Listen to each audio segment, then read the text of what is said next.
তারেক রহমান অর্থাৎ এই চট্টগ্রাম বিমানবন্দর শাহ আমানত আন্তর্জাতিক বিমানবন্দরে নামার পরে আপনি নিশ্চয়ই দেখতে পাচ্ছেন যে লাল সবুজের যে বাসটি অর্থাৎ যে বাসে করেই মূলত তিনি যে বিগত সময়ে নির্বাচনী যে প্রচারণা সেই প্রচারণায় অংশ নিতে মূলত চট্টগ্রামে আপনি নিশ্চয়ই দেখতে পাচ্ছেন যে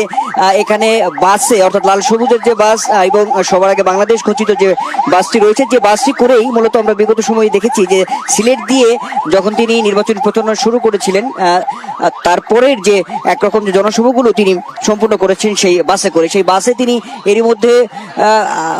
নিশ্চয়ই দেখতে পাচ্ছেন যে বাসে বিএনপি চেয়ারম্যান তারেক রহমান তিনি আছেন সামনে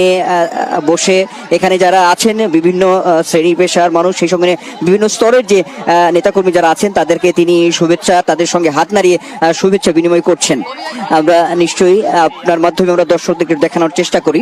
আপনারা নিশ্চয়ই আসলে দেখতে পাচ্ছেন। এখন যে বিষয়টি রয়েছে আজকে তিনি এই চট্টগ্রামে অবস্থান করবেন, সেই সঙ্গে যে মূল যে জনসভা সেটি আগামীকাল, সেটি সকালে তার একটি অনুষ্ঠান আছে অর্থাৎ ইউথ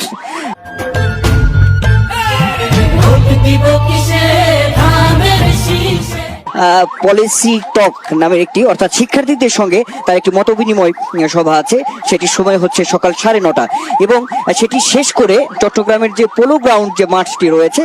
সেখানে মূলত 11টায় তিনি যে নির্বাচনী যে জনসভা সেই জনসভায়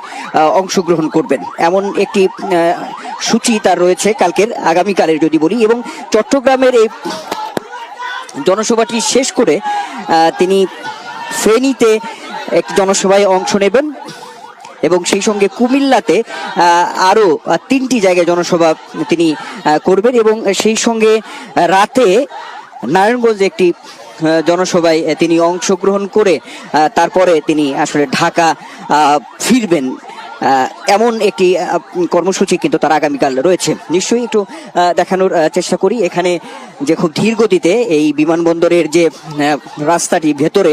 প্রাঙ্গণে খুব ধীর গতিতে লাল সবুজের যে বাস সেই